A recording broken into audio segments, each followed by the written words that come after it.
एक ऐसा युद्ध है जो हमें दिखाई नहीं देता, जो दशकों से पर्दे के पीछे लड़ा जा रहा है। ये जंग है भारत की रॉ और पाकिस्तान की आईएसआई के बीच। एक ऐसा खुफिया खेल जहां दांव पर लगी थी पूरे दक्षिण एशिया की किस्मत। इस पूरे संघर्ष को समझने के लिए बस एक लाइन काफी है, भारत को 1000 घाव देकर लहू लुहान करो। ये कोई आमने सामने की जंग का ऐलान नहीं था, नहीं, ये तो भारत को धीरे धीरे लगातार अंदर से खोखला करने की एक बहुत ही खतरनाक साजिश थी। देखिए, शुरुआत में तो ये कोई बराबरी का मुकाबला था ही नहीं। पाकिस्तान की खुफिया एजेंसी आईएसआई के पास एक ऐसी बढ़त थी जो लगभग अजेय लगती थी। तो जरा फर्क देखिए, एक तरफ थी आईएसआई जिसे एक ब्रिटिश मेजर जनरल ने खड़ा किया था। उसके पास 20 साल की बढ़त थी, टॉप क्लास विदेशी ट्रेनिंग थी और रॉ से 40 गुना ज्यादा लोग थे। और दूसरी तरफ हमारी रॉ, जो बस अभी शुरू ही हुई थी, सिर्फ 250 लोगों के साथ। तो आईएसआई ने अपनी इसी बढ़त का फायदा उठाया। उन्होंने भारत की हर सीमा पर, चाहे वो पूर्वोत्तर हो या पश्चिम, उत्तर हो या दक्षिण, हर जगह अलगाववादी ताकतों को पैसा और हथियार देना शुरू कर दिया। मकसद साफ था, भारतीय सेना को चारों तरफ से उलझाकर कमजोर कर देना। हम 1965 की जंग जीत तो गए, लेकिन हमारी लीडरशिप को एक बात साफ समझ आ गई थी कि हम हमेशा एक कदम पीछे चल रहे हैं। दुश्मन हमला करता है और हम सिर्फ जवाब देते हैं। हमें ये पता ही नहीं चलता था कि अगला वार कहां से होने वाला है। हमें एक नए, एक अदृश्य हथियार की जरूरत थी। और बस इसी जरूरत ने जन्म दिया भारत के सबसे खुफिया हथियार को, रिसर्च एंड एनालिसिस विंग, यानी रॉ। रॉ का काम सिर्फ बचाव करना नहीं था, नहीं, इसका असली काम था भारत के खिलाफ साजिश रचने वालों को ढूंढना और उन्हें वहीं खत्म कर देना जहां वो पनप रहे हों। और ये कहानी किसी फिल्म से कम नहीं है। सोचिए, मास्टर स्पाई आर.एन. काओ ने सिर्फ 250 नए अफसरों और नाम मात्र के बजट के साथ एक पुराने टूटे फूटे थिएटर से दुनिया की सबसे ताकतवर खुफिया एजेंसियों में से एक को खड़ा कर दिया। दुनिया को ये जानने में ज्यादा वक्त नहीं लगा कि ये नई एजेंसी कितनी खतरनाक है। सिर्फ 3 साल, बस 3 साल के अंदर रॉ ने एक ऐसा दांव खेला जिसने दुनिया का नक्शा हमेशा के लिए बदल दिया। रॉ को 2 साल पहले ही ये पता चल गया था कि पूर्वी पाकिस्तान में हालात बिगड़ने वाले हैं। उन्होंने आईएसआई की इस सबसे बड़ी कमजोरी को भारत की सबसे बड़ी ताकत में बदलने का एक खतरनाक प्लान बनाना शुरू कर दिया था। और जो हुआ वो जासूसी के इतिहास में शायद सबसे चालाक मिशनों में से एक था। आईएसआई ने एक भारतीय प्लेन को हाईजैक करवाया, लेकिन रॉ ने उस हाईजैकर को ही अपना मोहरा बना लिया और पूरी बाजी पलट दी। इसका नतीजा, पाकिस्तान अपनी ही फौज को हवाई रास्ते से पूर्वी पाकिस्तान नहीं भेज सका और भारत को अपना खेल खेलने का पूरा मौका मिल गया।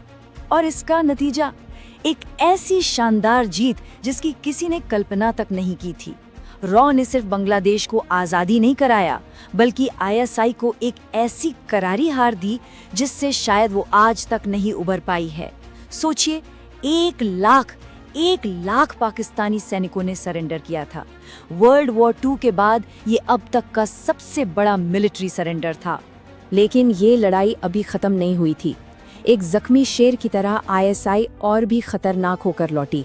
और इस बार वो अकेली नहीं थी, उसके साथ थी दुनिया की सबसे ताकतवर खुफिया एजेंसी, अमेरिका की CIA। अब रॉ के सामने एक नहीं बल्कि 2 खतरनाक दुश्मन थे। एक तरफ आईएसआई और दूसरी तरफ CIA। और दोनों का मकसद सिर्फ एक था, किसी भी तरह भारत को दुनिया में अकेला कर देना। CIA ने आईएसआई को सिर्फ सपोर्ट ही नहीं दिया, बल्कि पैसा भी दिया, लगभग $8 अरब की फंडिंग। और इस पैसे और अमेरिकन टेक्नोलॉजी की मदद से आईएसआई ने भारत को घेरने की अपनी सबसे बड़ी साजिश को अंजाम देना शुरू कर दिया। उन्होंने एक एक करके भारत के हर पड़ोसी देश को उसके खिलाफ खड़ा कर दिया। अफगानिस्तान से लेकर बांग्लादेश तक, श्रीलंका से लेकर नेपाल तक, हर तरफ भारत के दुश्मन तैयार कर दिए। ये था भारत को आग के घेरे में फंसाने का उनका मास्टर प्लान।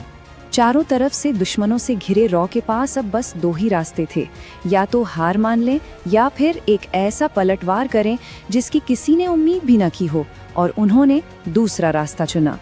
रॉ ने इस आग के घेरे को एक एक करके तोड़ना शुरू किया। उन्होंने मॉरिशस, सेशल्स और मालदीव में भारत की समर्थक सरकारें बनवाई। 1000 घावों के सिद्धांत को बनाने वाले जनरल जियाउल हक को एक रहस्यमय प्लेन क्रैश में खत्म कर दिया गया और नेपाल बांग्लादेश में सियासी समीकरणों को फिर से भारत के हक में कर दिया। बहुत ही खूबसूरती से रो ने आईएसआई के आग के घेरे को भारत के लिए दोस्ती के हार में बदल दिया। अब पाकिस्तान खुद अपने ही बुने जाल में फंस चुका था और भारत से कहीं ज्यादा अकेला हो गया था। और फिर रॉ ने वही किया जो आईएसआई दशकों से भारत के साथ कर रही थी। उन्होंने 1000 घावों का सिद्धांत खुद पाकिस्तान पर ही आजमा दिया, बलूचिस्तान में अलगाववादी आंदोलनों को हवा देकर। अब आईएसआई को अपने ही घर में लगी आग बुझाने पर मजबूर होना पड़ा। लेकिन इस कहानी में अभी एक और बड़ा मोड़ आना बाकी था। 9/11 के हमलों ने दुनिया को बदल कर रख दिया और इस नए युद्ध में रॉ ने एक ऐसा आखिरी दांव खेला जिसके बारे में किसी ने सोचा भी नहीं था।